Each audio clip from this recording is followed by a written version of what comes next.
మాజీ మంత్రి హరీష్ రావు మాట్లాడుతున్నారు. లైవ్ లో చూద్దాం. పెట్టుబడులు తగ్గిపోయినాయి గత సంవత్సరంలో.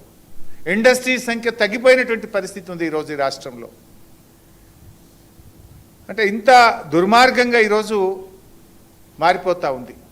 ఇది ఇంకోటి, ఇది మేం చెప్తున్నది కూడా కాదు కదా.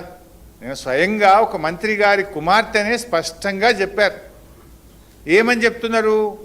ముఖ్యమంత్రి గారి సన్నిహితులే తుపాకీ బట్టి బెదిరించారు, ముఖ్యమంత్రి గారు జపాన్ నుంచి ఫైలు ఆపించారు, ఒక మంత్రి గారు టెండర్లు వేయొద్దని మాకు హుకుం జారీ చేశారు,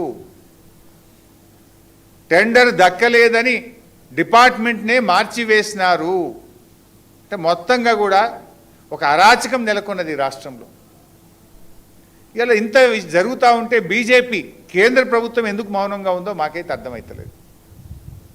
ఇప్పుడు ముఖ్యమంత్రి ఆయనే, హోంమంత్రిగా ఆయనే ఉన్నారు. మరి ఇక్కడ విచారణ జరిగే అవకాశం లేదు. ముఖ్యమంత్రే తుపాకీ పంపిండని, ముఖ్యమంత్రి సన్నిహితులే తుపాకీ బట్టి బెదిరిస్తున్నారని, ముఖ్యమంత్రి గారే తన తమ్ముళ్ళ కోసం ఫైళ్లు ఆపారని, సహచర మంత్రే టెండర్లు వేయొద్దని హుకుం జారీ చేశారని చెప్తుంటే దీని మీద విచారణ జరగాలి కదా. నేను కేంద్ర మంత్రి కిషన్ రెడ్డి గారిని, సంజయ్ గారిని డిమాండ్ చేస్తూ ఉన్నా, మీది జాయింట్ వెంచర్ గవర్నమెంట్ కాకపోతే, మీ మధ్య బడే బై చోటే బై సంబంధం అనుబంధం లేకపోతే దీని మీద కేంద్ర ప్రభుత్వ సంస్థల చేత ఎంక్వైరీ చేయండి, లేదా ఒక ఇండిపెండెంట్ జ్యుడిషియల్ కమిషన్ పెట్టి నిజాలు బయటకు తీయాలని చెప్పి ఇవాళ కేంద్ర ప్రభుత్వాన్ని మేము డిమాండ్ చేస్తున్నాం. లేదనుకుంటే మీ మధ్య అక్రమ సంబంధం ఉన్నట్టే, లేదనుకుంటే మీరంతా కలిసిమెలిసి ఈ రాష్ట్రాన్ని ఇవాళ దివాలా తీస్తున్నారు, రాష్ట్రాన్ని దోచుకుంటున్నారని రాష్ట్ర ప్రజలు భావించాల్సి ఉంటుంది. ఈ పాటి దానికి ఇంకా నేను ఏం చెప్తున్నాను, క్యాబినెట్ మీటింగ్ అయినాక డిసెంబర్ 1వ తారీఖు నుంచి 9వ తారీఖు దాకా విజయోత్సవాలు జరుపుతారట. ఎందుకు నాయన? తుపాకులు పెట్టి వసూలు బాగా చేసినామనా? కాంట్రాక్టుల కోసం గల్లాలు పట్టుకొని క్యాబినెట్లో కొట్లాడుకుంటున్నామనా?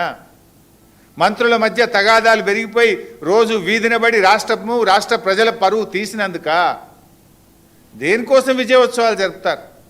ఈ 23 నెలల పాలనలో మీరు ఏం సాధించారు?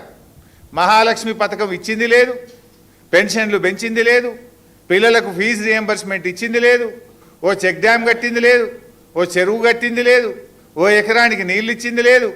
కేసీఆర్ గారు ప్రారంభించిన టిమ్స్ ఆసుపత్రులను పూర్తి చేసి వైద్యం అందించింది లేదు. కనీసం ఉన్న పథకాలు కూడా కొట్టింది కదా. ఏమని విజయోత్సవాలు జరుపుతారు?